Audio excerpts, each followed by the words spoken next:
ওই কোন অফিসারকে আমি একবার বলেছিলাম না যে আপনি দালাল, খুব গায়ে লেগেছে, আমার নামে মামলা পাঠিয়েছে। আমি তোর মামলা তুই রাখ, পারলে আমাকে অ্যারেস্ট করে দেখা।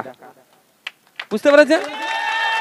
আমি আমি দালালকে দালাল বলেছি, ওদের গায়ে লেগে গিয়েছে। এরা এই জোট চুরি করতে করতে করতে করতে দুর্নীতি করতে করতে কোথায় পৌঁছেছে দেখেছেন? আপনার বাড়ির কেউ যদি মারা যায়, যদি মর্গে থাকে, এই জোচ্চোরেরা, এই ধান্দাবাজেরা, এই বর্বরেরা, সেই বাড়ির মহিলাটা যদি এসএসকেএম এর মতো জায়গায় পৌঁছে যায়, হয়তো কোনো ভাবে অ্যাক্সিডেন্ট করে মারা গিয়েছে, মর্গের মৃত মহিলার সাথে আপনাদের এলাকার বিধায়ককে প্রশ্ন করবেন যে নওশাদ সিদ্দিকী এসে বলে গিয়েছে, আপনাদের এলাকার এমপি কে প্রশ্ন করবেন যে একজন মৃত মহিলার সাথে তোমাদের ছত্র ছাই থেকে সন্দীপ ঘোষরা কিভাবে তার সাথে নোংরামি করে ভিডিও করে বিক্রি করতো, তোমরা জানতে না? জিজ্ঞাসা করবেন। এরা এই নোংরামি করতে করতে কোথায় পৌঁছেছে? এসএসকেএম এর আপনারা খবর দেখেননি নাকি? এক আমার তিলোত্তমা বোনের সাথে যে পৈশাচিক আক্রমণ করে তাকে হত্যা করে ধর্ষণ করেছে, সেটা একটা পাঠ। তার ধিক্কার নিন্দা জানাচ্ছি, সারা রাজ্যের মানুষ জানাচ্ছে, আমরাও জানাচ্ছি। সাথে সাথে এটাও ভাবুন এরা কোন লেভেলে পৌঁছেছে, মানে অন্যায় করতে করতে কোথায় পৌঁছেছে। এসএসকেএম এ যে সমস্ত মর্গে মহিলারা থাকতো, মৃত মহিলা মানে জীবিত নয়, মৃত মহিলাগুলোর সাথে এরা নোংরামি করতো। ওই নোংরামির ভিডিও করে ওদের মুখগুলো চেঞ্জ করে ওই ভিডিও নাকি এরা বিক্রি করতো বাইরে। ভাব, হ্যাঁ, এটা আমার কথা বলছি না, আমি বানিয়ে বলছি না। দেখুন এত মিডিয়া আছে, আমাকে ছেড়ে কথা বলবে না, এটা মাথায় রাখবেন। সার্কাসের বাঘের পিঠে চেপে থাকলে খুব ভালো লাগে না, তালি দেয় সবাই। আর বাঘের পিঠ থেকে যদি পড়ে যায় কি করে, বুঝতে পেরেছেন তো? ঠিক আমার দশা ওই। আমাকে ডকুমেন্টস, উইথ ডকুমেন্টস আমার কাছে আছে বলে বলছি। এরা কি করেছে? এরা মৃতদেহকেও ছাড়েনি, তার সাথেও নোংরামি করেছে। এরা কি করেছে? লাশ, মরা লাশকে এরা বিক্রি করেছে। এদের দুরবস্থা কোথায়, বুঝতে পেরেছেন? এরা কঙ্কালকেও ছাড়েনি, সেটাও এরা বিক্রি করে খেয়ে নিয়েছে। কারণ একটা কথা মাথায় রাখুন, প্রত্যেকের বাড়ি আমাদের মেয়ে আছে, মহিলা আছে।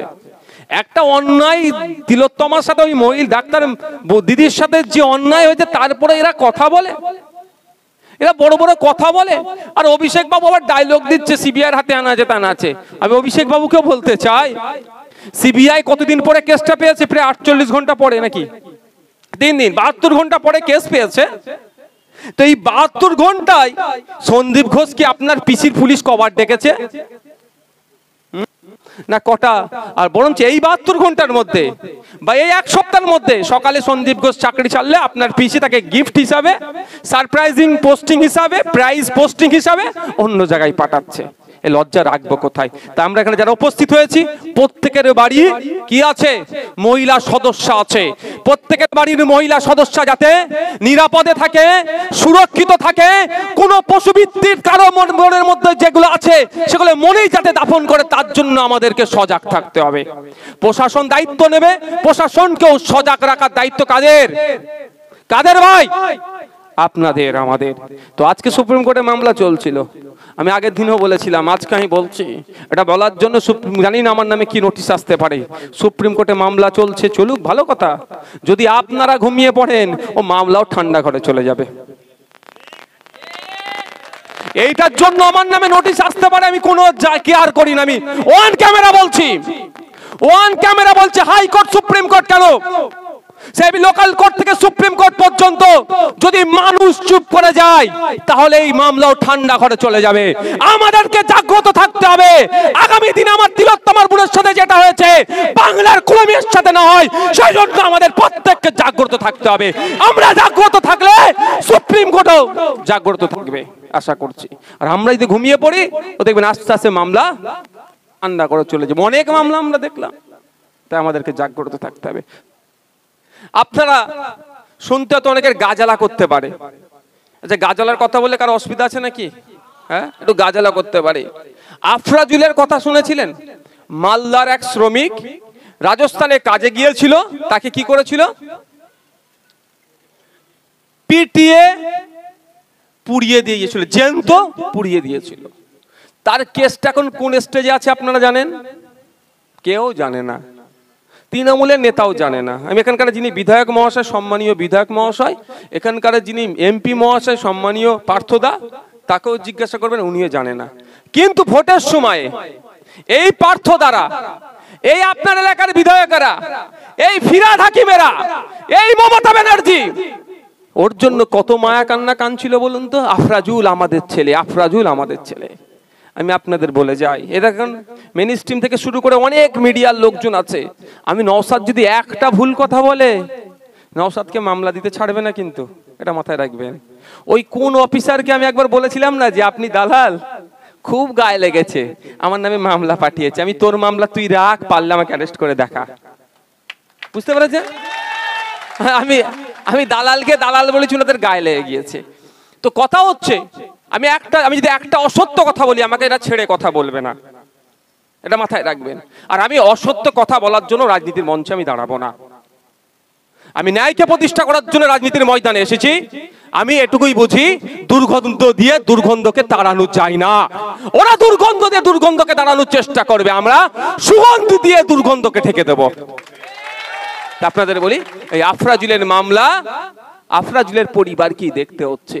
ওই আপনারা আমরা মিলে যে চাঁদা দিয়েছিলাম না, যার যত ইচ্ছা গিয়েছিল আফরাজুলের পরিবারের অ্যাকাউন্টে পাঠিয়েছিলাম, আর সরকার 2-3 লাখ টাকা না কত ক্ষতিপূরণ দিয়েছিল, সব কেসে চলে যাচ্ছে। আজকে মামলা কি হচ্ছে কেউ জানি না আমরা, কিন্তু আফরাজুলের পরিবার সঠিকভাবে জানে না।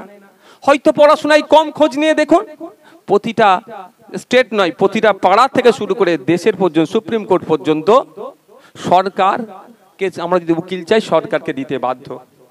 আমার আফরাজুলের পরিবার যদি এটা জানতো, নিজের টাকা খরচ করে উকিল লাগাতে হতো না। শুধু উকিল নয়, যাতায়াত থেকে শুরু করে সবটাই খরচ হয়ে যাচ্ছে। তাহলে ওখান থেকে আমরা সরকারের উকিল পেতাম, কিন্তু দুর্ভাগ্যের বিষয় ঠিকঠাক আমরা পাচ্ছি না, বা সহযোগিতা রাজ্য সরকার করছে না। আমার এই এত কিছু বলার কারণটা হচ্ছে, দেখুন, যদি আমরা উচ্চ শিক্ষায় শিক্ষিত না হতে পারি, আপনাদেরকে বলে রাখছি যে আমরা হতাশার মধ্যে দিয়ে আজকে চলছি, আগামী দিনে আরো বেশি হতাশার মধ্যে আমরা আবদ্ধ হয়ে যাব। তাই অনুরোধ করছি আপনাদেরকে, এখানে দাঁড়িয়ে বলছি, শুধু মাদ্রাসা নির্বাচন বলে বলছি না, ভালো লাগলে ভোট দেবেন, না লাগলে দেবেন না, আমি আপনাদেরকে জবাবদিহি করব না বা কিছুই বলবো না। শুধু এতটুকুই অনুরোধ, আপনাদের ছেলেগুলোকে উচ্চ শিক্ষায় শিক্ষিত করুন। এই আমডাঙ্গার বুকে দাঁড়িয়ে আমি বলে যাচ্ছি, আগামী দিনে কোনো কারো ছেলে না অর্থের অভাবে পড়াশোনা বন্ধ হয়ে যায়। আমাদের দলের প্রতিষ্ঠাতা, আমাদের দলের প্রাণ পুরুষ, আমাদের সকলের পৃষ্ঠপোষক, আপনাদের শ্রদ্ধেয় বড় ভাইজান আব্বাস সিদ্দিকী ভাইজান আমাকে একটা কথা বারবার বলে, যেখানেই যাবি সুযোগ পেলে একটা কথা বলবি, ভ্যানওয়ালার ছেলে হোক আর ডেলেভার হোক, জুতো সেলাই করে তার সংসার চলে যেই হোক, আর আপনার চাষবাস করে চাষি হোক, কারো ছেলের অর্থের অভাবে না পড়াশোনা বন্ধ হয়ে যায়। যদি মনে হয় আপনার ছেলের মেধা আছে, আপনার ছেলের অর্থের অভাবে আপনি পড়াতে পারছেন না, নির্দ্বিধায় আপনারা আমাদের আইএসএফ এর নেতৃত্বদের সাথে যোগাযোগ করবেন। আপনার ছেলের পড়াশোনার দায়িত্ব আমাদের বড় ভাইজান ইন্ডিয়ান সেকুলার ফ্রন্টের চেয়ারম্যান তুলে নেবে। এটা বলেছি বলে আপনাদের ভোট দিতে হবে এটাও ব্যাপার না, বলে যায় আপনাদের ভোট না দিলেও বুঝি প্রকাশ্য যদি আমাদের সমালোচনা করেন, তারপরেও যদি আপনার ছেলেকে উচ্চশিক্ষায় শিক্ষিত করার জন্য অর্থের অভাব হচ্ছে, যোগাযোগ করবেন। এটাও বলে যাচ্ছে, এখানের মাইকের আওয়াজ যাচ্ছে, নিশ্চিতভাবে আমাদের এখানে বাজারের চায়ের দোকানে তৃণমূলের বন্ধুরাও থাকতে পারে, তাদের ভালো লাগে তৃণমূলের আইডিওলজি, তারা দল করেন, কিন্তু অনেক গরিব মানুষও আছেন, তাদের ছেলেপুলেরাও কিন্তু সঠিকভাবে জায়গায় অর্থের অভাবে যোগাযোগ পাচ্ছে না বা ভর্তি হতে পারছে না। আমি সেই সমস্ত তৃণমূলী বন্ধুদেরও বলবো, আপনারাও গোপনে আমার সাথে যোগাযোগ করুন, আপনাদের পরিচয় গোপন থাকবে। আপনার ছেলেকে উচ্চশিক্ষায় শিক্ষিত করার দায়িত্ব আব্বাস সিদ্দিকী তুলে নেবে আমাদের ভাইজান। আমরা হিংসা বিদ্বেষ মুক্ত সমাজ চাইছি, আমরা হানাহানি মারামারি মুক্ত সমাজ চাইছি, আমরা এই ফিতনা ফাসাদ মুক্ত সমাজ চাইছি। আর এইগুলো কাটিয়ে উঠতে গেলে কি দরকার? শিক্ষা। শিক্ষা না থাকলে কাটিয়ে উঠতে পারবো না। তাই বন্ধুগণ, এই যে দেখছেন না, কখন বলছে নাগরিকত্ব কেড়ে নেব, বলেছিল না, সিএ নাম দেখিয়ে ভোট চাইছিল না। আর আমি কি বলেছিলাম, সিএ এর অ্যামেন্ডমেন্টে কোথায় লেখা আছে ভারতীয় মুসলিমদের তাড়িয়ে দেবে? চ্যালেঞ্জ করে গিয়েছিলাম, কোনো মাইল লাল দেখাতে পেরেছে? কিন্তু ভাষণ দিয়ে কি বলছিল? কি বলেছিল ভাষণ দেওয়ার সময়? বিজেপি এসে ঘা করছে আর তৃণমূল এসে মলম লাগাচ্ছে। ওই নামটা কি? বিজেপির যে প্রার্থী হয়েছিল এখানকার বারাকপুরের, ও কোন দলে কখন থাকে বোঝা মুশকিল, কোন দলে কখন থাকে বোঝা মুশকিল। সকালে তৃণমূল, ব্রেকফাস্ট করছে তৃণমূল, আর না ডিনার করছে বিজেপি হয়ে, মধ্যখানে তো অনেক পার করে দিচ্ছে। তো ওনারা ভয় দেখাচ্ছেন কি এনআরসি করে নাকি সিএ করে নাকি মুসলমান তাড়িয়ে দেবে, আর মমতা ব্যানার্জির দলের এসে পার্থবাবুর এসে মলম লাগিয়ে কি বলছে এনআরসি সিএ হতে দেব না, তাই না? আর আমি কি বলেছিলাম, কারো মায়ের লাল থাকলে ভারতীয় একটা মুসলমানকে তাড়িয়ে দেখাক। এই তো 24 সালে ভোটের সময় এই নোটিফিকেশন করে দিয়েছে, কটা মুসলমানকে তাড়িয়েছে? শুধু ভয় দেখানো হয়েছে। খারাপ ভাবে কেউ নেবেন না আমার কথাটা, আমরা ভয় পেয়ে গেছি। কেন? আমরা পড়েছি কি? আমরা পড়েইনি তোটা। হয়তো ভাবছি পার্লামেন্ট থেকে বিল পাস হয়েছে, ইংলিশ আছে, বাংলা ভার্সন পাবো না। বাংলায় আমরা ঠিক করে পড়তে পারি না, সে জায়গায় আমাদের দুরবস্থা। এটা আমি আমার কথা বলছি, খারাপ ভাবে নেবেন না। ইংলিশ তো কিভাবে পড়বো? সেই জন্য যে যেটা বলছে সেটা করে নিচ্ছি। তো আগামী দিনে এই ফাঁদ থেকে যদি আপনি পরিত্রাণ পেতে চান, যদি আপনি পরিত্রাণ পেতে চান, আপনার সাথে দ্বিচারিত হবে না, আপনার সাথে অন্যায় হবে না। যদি মনে করেন যে আপনি অন্যায় আপনার সাথে হবে না, মাথা তুলে বাঁচবেন, আপনার অধিকার আপনি পেয়ে সঠিক পাবেন, তার সর্বপ্রথম পদক্ষেপ হচ্ছে আপনাকে সংবিধান জানতে হবে, আপনার অধিকার সম্পর্কে জানতে হবে।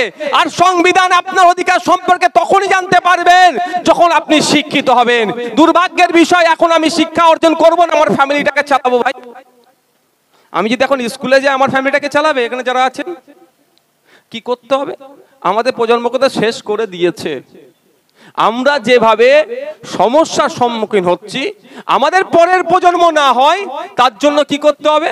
আমাদের বাড়ির যে ফুটফুটে সন্তানগুলো আছে, যারা যখন যাচ্ছে মিড ডে মিল খাচ্ছে আর বাড়ি চলে আসছে, তাদেরকে উচ্চ শিক্ষায় শিক্ষিত করতে হবে। এবং ওই মিড ডে মিল খাওয়া শুধু নয়, জিজ্ঞাসা করবেন বাড়িতে গিয়ে 3-4 বাচ্চাগুলোকে সব শেষ করে দিচ্ছে। ওই এমপি এমএলএরা জানে ভয় দেখিয়ে ভোট নিতে হবে, এদেরকে উচ্চ শিক্ষায় শিক্ষিত করে দিলে কি বলবে? দাঁড়িয়ে যাবে, এখানে মামলা করে দেবে। হাইওয়ে, ন্যাশনাল হাইওয়ে অথরিটির যে অ্যাক্ট আছে, সেই অ্যাক্ট অনুযায়ী ক্ষতিপূরণ পাচ্ছে নামডাঙ্গার মানুষেরা। যার বাড়ির বাপের সন্তানকে উচ্চ শিক্ষায় শিক্ষিত করবে, সেই ছেলে গিয়ে হাইকোর্টে মামলা ঠুকে দেবে যে না, হবে না। নদিয়া জেলায় 1 কাঠা জায়গার জন্য 7 লাখ টাকা 8 লাখ টাকা ক্ষতিপূরণ পাচ্ছে। আর এই উত্তর 24 পরগনায় আমডাঙ্গাতে রাস্তা হাইওয়ে সম্প্রসারণের জন্য মাত্র কারো 10 শতক 12 শতক জায়গায় 25,000 টাকা হাতে গুঁজে দিচ্ছে। তাহলে মামলা করে দেবে তো? তাহলে এটার খাওয়া হবে? বুঝতে পারছেন না কেন অশিক্ষিত করে রাখছে আপনাকে আমাকে? কেন বোম হাতে বোমগুলি পিস্তল তুলে দিচ্ছে? যে কোশ্চেন করতে পারবে না। আপনারা জানেন তো আপনাদের হাইওয়ের কি সমস্যা? কাজ শুরু হয়েছে না এখন হয়নি? হচ্ছে, কাউকে ধুমকি চুমকি দিয়ে হয়তো হচ্ছে। নদিয়া জেলায়, পাশেই তো আপনাদের নদিয়া 1 কাঠা জায়গা ক্ষতিপূরণী বাবদ কেউ 7 লাখ 8 লাখ টাকা পেয়েছে। আর আপনার এলাকার আমডাঙ্গার কথা শুধু যদি বলি, 10 জায়গা তো কারো 25,000 35,000 হাতে ধরে দিয়ে ভয় দেখাচ্ছে। কেন? ওই national highway authority of India কাজ বলে দিয়েছে নাকি নদিয়াকে এত পাবে আর আমডাঙ্গা এত কম পাবে? ওইটা বলে দেয়নি তো। একটা অর্ডার পাস করিয়ে দিয়েছে, এরিয়ায় এটা হবে আর রুরাল এরিয়ায় এটা হবে ক্ষতিপূরণ। তাহলে ওরা যদি ওইটা পায়, আপনারা না, তাহলে লুট যাচ্ছে মধ্যখান থেকে। এই লুটটা ধরবে কে? আপনিকে আমি ধরবো? আপনার আমার হাত থেকে অনেক আগে পেন কেড়ে নিয়েছে। আপনি যদি মনে করেন আপনার সাথে যে অন্যায় হচ্ছে এটা বন্ধ হওয়া দরকার, তাহলে আপনি আর পেন তুলে কিচ্ছু লাভ হবে না। খারাপ ভাবে নেবেন না, ও পেন তুলে শুধু সময় নষ্ট হবে। এটা কেউ যদি কিছু আমার সাথে কেউ ডিবেটে আসে, আমি বলবো হ্যাঁ ডিবেটে আসুন। অনেকে বলবে অ্যাডাল্ট এডুকেশন আছে, সিনিয়রদেরও পড়ানোর ব্যবস্থা আছে, ঘোড়ার ডিম হবে, কিচ্ছু হবে না। কারণ আমার এই ভাইটা যে সকালবেলা উঠে মাঠে না গেলে তার সংসার চলে না, এই যদি অ্যাডাল্ট এডুকেশনে পড়তে যায় বা বয়স্কদের স্কুলে ভর্তি পড়তে যায়, ওর সংসার চলবে না। ছেলে বউ বাপ বাড়িতে চিৎকার করবে। তো আপনাদের কাজ কি হবে? আপনাদের ছেলের হাতে পেনটা তুলে দিতে হবে। তাই বন্ধুগণ, আপনাদের বলবো একটু সজাগ সতর্ক না হলে ওই ভয় আর ভোটটা নিয়ে চলে যাবে।